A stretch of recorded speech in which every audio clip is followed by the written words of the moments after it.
Good morning, ladies and gentlemen. I'm a voter from Virginia.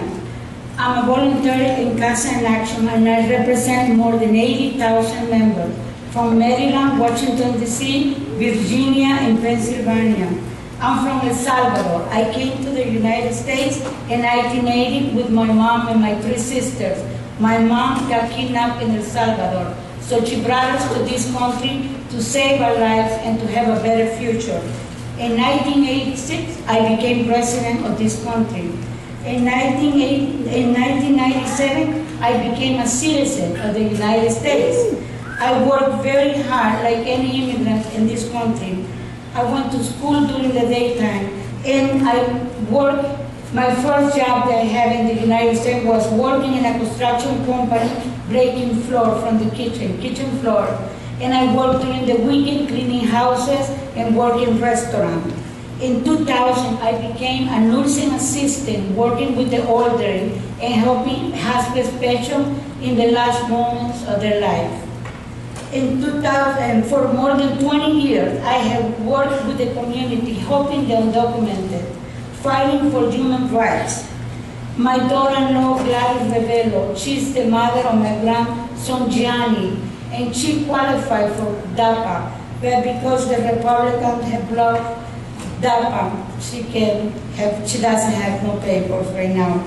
Farm Fight for Immigrants, who are the most at risk, undocumented, and low-wage workers, people like in my state of Virginia, who pay low-wage people who work, like my state in Virginia, who pay billions in taxes and are not able to access basic benefits like Social Security and tax credit. And despite all odds, there are many success stories, like a student, business owners, contributors to our local economy, and communities, school, and economy. Senator Sanderson, my question is, what would you do to ensure these communities continue not just to grow, but to succeed? What would you make sure comprehensive immigration reform are passed with the citizenship is at the top of your agenda, sir? Yes. Thank you. Thank you. All right, thank you.